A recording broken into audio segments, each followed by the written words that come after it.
Hello विद्यार्थी मित्रांनो, आज आपण बघणार आहोत बेसिक ग्रामर आणि त्याच्यामध्ये आहे पार्ट 22. मग बघा, आजचा जो भाग आहे आपला तो आहे ऍक्टिव्हिटीजचा आहे. बघा क्वेश्चन नंबर 1 काय तर, write any 10 meaningful sentences from the following tables. तालिकेच्या आधारे किंवा सारणीच्या आधारे कोणतेही 10 वाक्य बनवायचे, पण कसे झाले पाहिजे ते अर्थपूर्ण झाले पाहिजे. आणि म्हणून या ठिकाणी चार कॉलम आहे. पहिल्या कॉलम मध्ये आहे दिस दॅट, नंतर आहे इज इज नॉट, नंतर आहे माय, युअर, हर, हिज, पुढे आहे बॅट आणि पेन. मग यांचा वापर करून, ह्या कॉलम मधील शब्दांचा वापर करून आपल्याला अर्थपूर्ण वाक्य बनवायचे आहे. मग बघा, पहिलं वाक्य मी तयार केलं, this is my bat. This is my bat झालं का नाही अर्थपूर्ण? दिस इज माय बॅट, ही माझी बॅट आहे. सेकंड सेंटेन्स मी तुम्हाला तयार करून दाखवलं, this is not your pen. This is किंवा this is not your pen, बरोबर आहे. तिसरं वाक्य बनलं माझं, this is his pen. This is his pen. Fourth number काय झालं, that is not her pen. That is not her pen. Fifth number, that is not his bat. That is not his bat. अशा प्रकारे आपल्याला वाक्य तयार करता येतात आणि ती अर्थपूर्ण वाक्य तयार झाली पाहिजे. बघा, ही 5 आपण तयार केली आहे आणि या ठिकाणी आपण पुढची 5 तयार केलेली आहे. क्वेश्चन आपला तोच आहे. मग बघा, इथे काय शब्द आहे, तर ह्या कॉलम मध्ये मात्र शब्द वेगळे आहे. इथे आहे दीज, नंतर दोज, पुढे आर आणि आर नॉट, नंतर आवर, देअर, युअर. या कॉलम मध्ये काउज आणि बुक्स असे शब्द आहे. या शब्दांचा योग्य वापर करायचा आहे आणि अर्थपूर्ण वाक्य तुम्हाला बनवायचं आहे. पहिलं वाक्य बघा, these are our cows. These are our cows.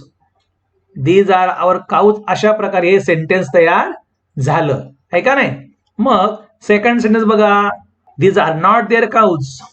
These are not their cows. अशा प्रकारे हे सेंटेन्स तयार झालं आहे का नाही. नेक्स्ट सेंटेन्स बघा, दोज आर युअर बुक्स. काय म्हटलं आहे, दोज आर युअर बुक्स.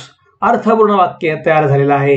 पुढे बघा, these are our books. These are our books. आता यांचं मिनिंग तुम्हाला कळतंय का? जसं दीज आर आवर काऊज, ह्या आपल्या गायी आहेत. These are not their cows, त्या त्यांच्या गायी नाही, सॉरी, ह्या त्यांच्या गायी नाहीत.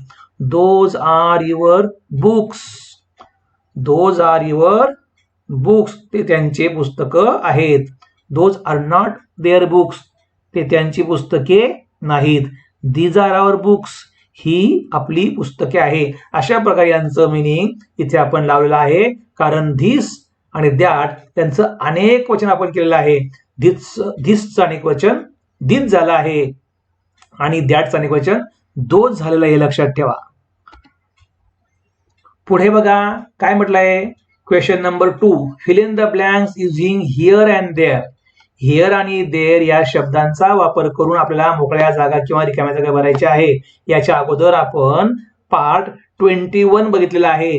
21 जर हा पार्ट तुम्ही अभ्यासला तर तुम्हाला पार्ट 22 चे आन्सर देता येतील, लक्षात ठेवा. आणि म्हणून त्यासाठी तुम्हाला 22 चे आन्सर देण्यासाठी तुम्हाला 21 चा अभ्यास करावा लागेल. बघा, इथे हिअर आणि देअरचा वापर करायचा आहे. बघा, this is our dog, it is dash dash. This are his shirt, they are dash dash. That is my umbrella, it is dash, बरोबर आहे. Those are my shoes, they are dash. आता याचा answer आपल्याला काय वापरायचं आहे, here आणि there वापरायचे आहे. मग बघा, this is our dog, it is here. हा आपला कुत्रा आहे, तो इथे आहे. बघा, next sentence, these are his shirts. These are his shirts, they are here. हे आपले सदरे आहेत, ते येथे आहे. पुढे, that is my umbrella, it is dash. That is my umbrella, it is there. ती माझी छत्री आहे आणि ती तिथे आहे. Those are my shoes, they are dash. Those are my shoes, ते माझे बुट आहेत. दे आर देअर, आणि ते बुट तेथे आहे. अशा प्रकारे हिअर आणि देअरचा वापर आपण इथे बघितलेला आहे. त्याचप्रमाणे आपण पार्ट नंबर 21 मध्ये हे शिकलो आहे, त्याचा हा होमवर्क आहे. क्वेश्चन नंबर 3 बघा, Rewrite the following sentences using these for this and those for that in the blanks. तुम्हाला this ऐवजी these वापरायचा आहे आणि that ऐवजी those वापरायचा आहे आणि वाक्य पूर्ण करायचे. मग इकडे बघा, पहिलं वाक्य काय आहे? This is a book dash, this is a ball dash, that is a man dash, that is a dish dash, this is an egg dash, that is an umbrella dash. इकडे आन्सर तुम्हाला मी लिहून दाखवले बघा. आपल्याला काय म्हटलं आहे? धिसच्या ऐवजी दिस वापरायचा आहे आणि दॅटच्या ऐवजी दोज वापरायचं हे लक्षात ठेवा. आणि म्हणून बघा, दिस इज अ बुक, मग धिसच्या ऐवजी काय करायचं आहे? दिस वापरायचे आणि म्हणून वाक्य तयार झालं आपलं these are books. This is a books काय झालं? These are books. इथे अ निघून गेला आणि इथचं अनेक वचन आर झालं, लक्षात ठेवा. दिस इज अ बॉल, इथे काय झालं? These are balls. परत इथला अ काढला आणि बॉल या शब्दाचं अनेक वचन झालं आणि धिसच्या ऐवजी दिसचा वापर झाला. दॅट इज अ मॅन, इथे काय झालं? दोज आर मेन, बरोबर आहे. दॅट इज अ डिश, इकडे those are dishes. This is an egg, this is an egg, इथे काय झालं? दिज आर अन एग्स, बरोबर आहे.